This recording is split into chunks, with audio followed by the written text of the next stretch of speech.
The marble floors of my family's mansions squeaked under my cleaning cloth as my stepmother Victoria's designer heels clicked past. "Emily," she called without looking down, "when you're done with the floors, the silver needs polishing. The Carmichael family is coming for dinner tonight and everything must be perfect." I suppressed a smile, thinking of the Carmichael Bank letterhead sitting on my other desk across town.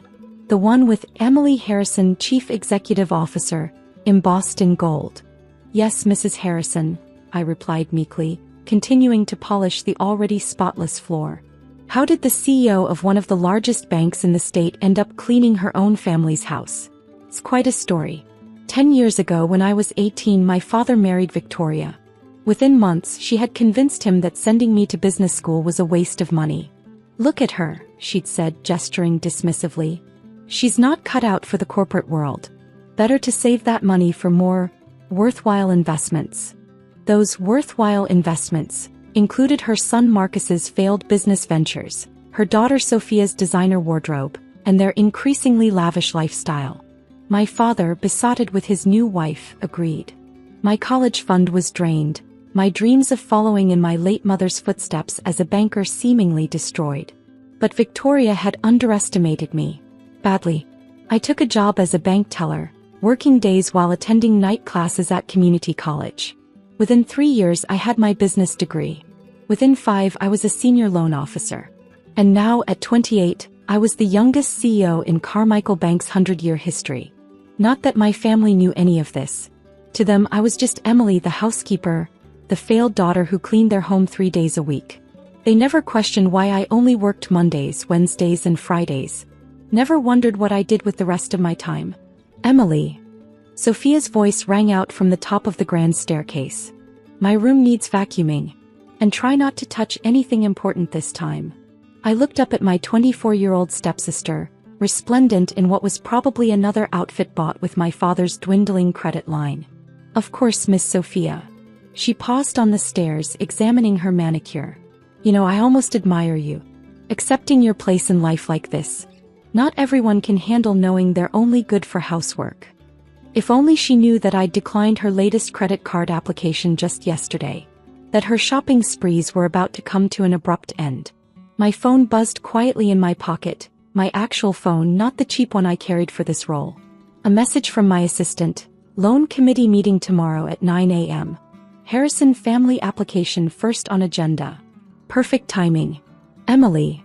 Marcus appeared from the study, my father's old leather chair visible behind him. "The study's a mess. Clean it up before the Carmichaels arrive." Yes, the Carmichaels. My family had no idea that the dinner they were so frantically preparing for was with my board of directors. Or that their desperate loan application would be on my desk tomorrow morning. "Right away, Mr. Marcus." He lingered in the doorway, watching me gather my cleaning supplies. "You know, sometimes I feel bad for you.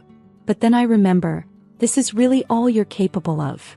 I thought about his latest failed business venture, the one that had finally pushed my father to seek a massive loan to cover their mounting debts. The same loan application I would be reviewing tomorrow. "Some people just aren't meant for success," he continued, straightening his expensive tie. "Better to accept your limitations." My other phone buzzed again. My CFO this time. "Final audit of Harrison finances complete. It's worse than we thought. Total debt exceeding $3.2 million. I kept my eyes down, hiding my smile. They had no idea that their comfortable world was about to crumble. That their housekeeper was about to decide their financial fate. Victoria's voice carried from the foyer. "Emily, the Carmichaels will be here in 4 hours. This house needs to be perfect." I glanced around at the mansion my father had bought with my mother's inheritance. The home that would soon be foreclosed unless I approved their loan. "Don't worry about the Carmichaels," Marcus added with a smirk. "They won't even notice you. People like that never see the help." "Oh, Marcus, if only you knew." My real phone buzzed one more time. A message from Thomas Carmichael himself, the bank's chairman. "Ready for tomorrow, Emily?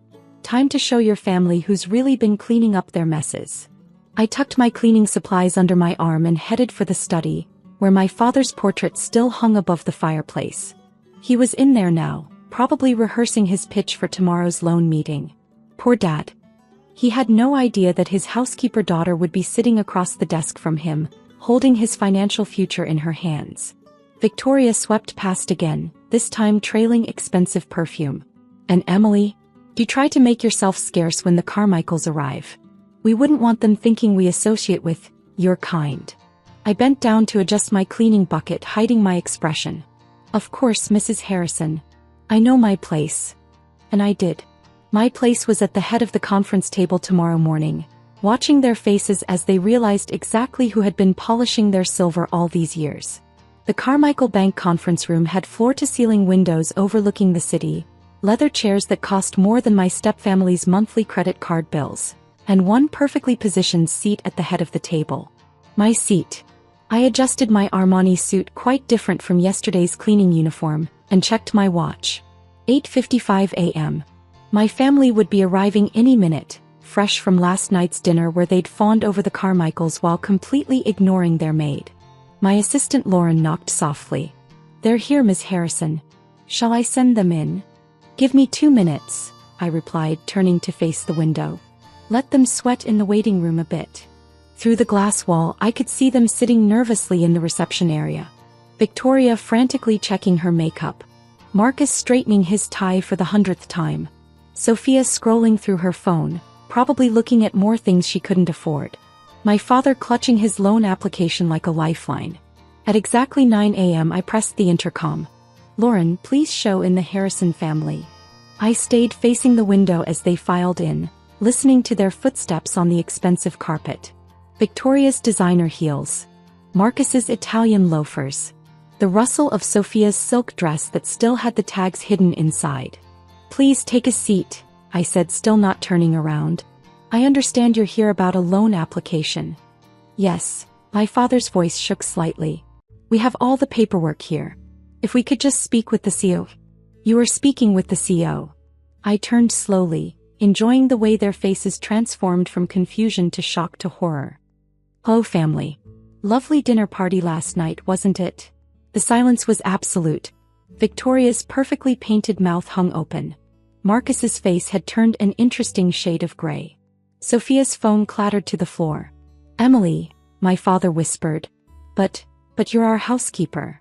Actually, I settled into my chair. I'm the chief executive officer of Carmichael Bank. The housekeeping was more of a hobby. This is impossible. Victoria stood up so quickly her chair rolled backward. You can't be, you're nothing but a maid. Sit down, Mrs. Harrison, I said quietly, my voice carrying an authority that made her drop back into her seat.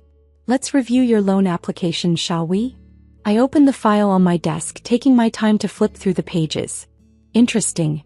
You're requesting a $5 million loan to cover, and I quote, temporary business setbacks and outstanding financial obligations. Yes, Marcus jumped in, trying to regain his composure. Just until my new venture takes off dash. You mean the same venture that lost $800,000 last quarter? I interrupted, pulling out another report. Or perhaps you're referring to the 7 failed businesses before that. The ones funded by draining my college account. Sophia found her voice. But yesterday you were cleaning our floors. Yes, and while doing so I couldn't help but notice the collection notices hidden in your father's study. The past due statements in the mail. The credit card bills you tried to hide in that Gucci shoebox under your bed. I turned to my father. Did you really think I wouldn't recognize the signs? That I wouldn't see how Victoria and her children were bleeding you dry?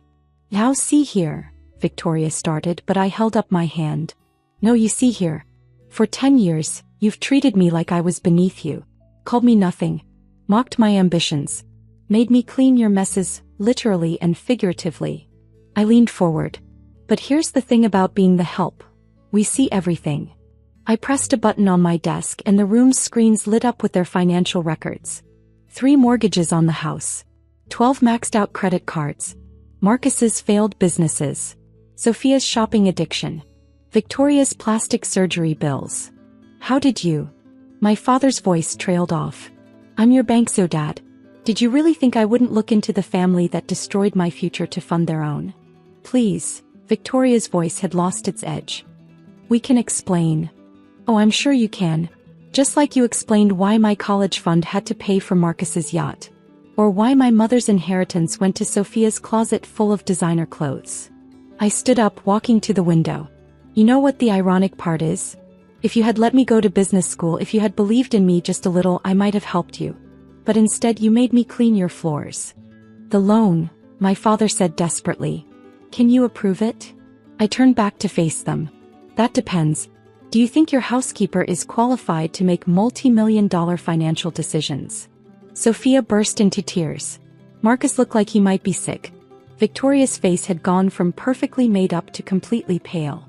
I've reviewed your application thoroughly, I continued, and I've made my decision. Emily, please, my father begged. We're family. Family. I laughed softly. Like how you were family to me. When you let Victoria destroy my dreams. When you watched me clean your house instead of pursuing my career. I sat back down, picking up their loan application. The bank's decision is no. Furthermore, given your pattern of financial mismanagement, we'll be calling in all existing loans. You have 30 days to begin repayment. But that would mean... Marcus's voice cracked. Yes. You'll lose the house. The cars. The credit cards. Everything you bought with my stolen future. Victoria stood up again, this time with fury. You can't do this to us. After everything we've done for you, Dash. Everything you've done for me? I pressed another button and security appeared at the door. You made me a housekeeper. Now I own your house. As they were let out, my father turned back. Emily, please. We can make this right. You already did, Dad. You taught me the most valuable lesson of all. Success is the best revenge. Now if you'll excuse me, I have a bank to run. I watched through the glass walls as they were escorted to the elevator, their world crumbling around them. Victoria's designer heels stumbling. Marcus's expensive suit suddenly looking cheap. Sophia's phone probably already being declined for purchases. My assistant appeared with coffee. Shall I cancel their cards now, Miss Harrison? Yes, I smiled, thinking of all the times they'd made me serve them coffee. And Lauren, send a cleaning service to their house. I quit. Sometimes revenge isn't about getting even. Sometimes it's about letting them realize that the person they thought was only good enough to clean their house now owns the bank that's foreclosing on it. And sometimes the best way to clean house is to own the bank that holds the mortgage. My phone buzzed, a desperate text from Victoria. We can work this out. Please don't do this to your family. I deleted it without replying and turned back to my work. After all, I had a bank to run. And a house to foreclose on.